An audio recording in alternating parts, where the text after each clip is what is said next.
الرحمن الرحيم اللهم صل على محمد وعلى آل محمد كما صليت على إبراهيم وعلى آل إبراهيم إنك حميد مجيد اللهم بارك على محمد وعلى آل محمد كما باركت على إبراهيم وعلى آل إبراهيم إنك حميد مجيد وعن أبي هريرة رضي الله تعالى عنه قال قال رسول الله صلى الله عليه وسلم قال الله عز وجل كل عمل ابن آدم له إلا الصيام فإنه لي وأنا أجزي به والصيام جنة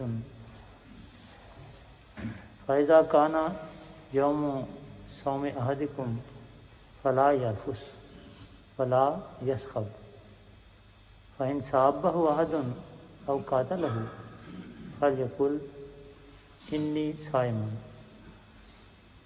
والذي نفس محمد بيده لخلوف فم الصائم أطيب عند الله من ريح المسك للصائم فرحتان يفرحهما إذا أفطر فرح بفطره وإذا لقي ربه فرح بصومه متفق عليه.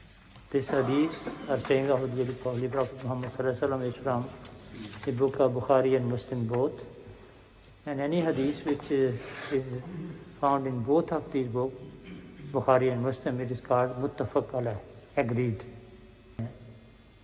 کہ حضرت صلی اللہ علیہ وسلم نے فرمایا کہ خدا فرماتا ہے کہ بنی آدم کا ہر عمل اس کے لیے ہے سوائے روزے کے. یہ روزہ صرف میرے لیے ہے اور میں خود اس کی جزا دوں گا. روزہ ڈھال ہے، یعنی غلط کاموں سے بچانے والا ہے اور دوزخ سے بھی بچانے والا ہے.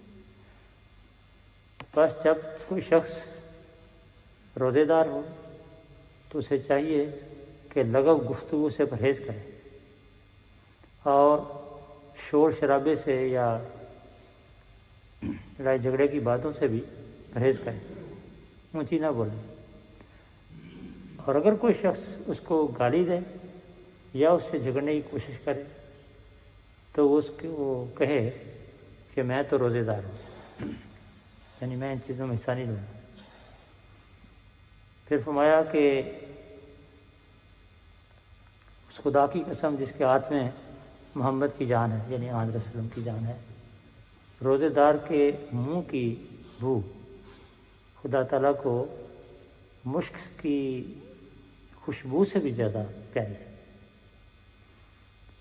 پھر فرمایا کہ روزے دار کے لیے دو خوشیاں ہیں جو اس کو عطا ہوتی ہیں.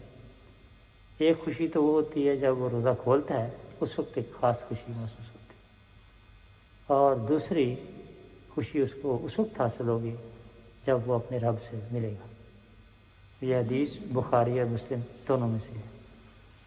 وآخر دعوانا الحمدللہ.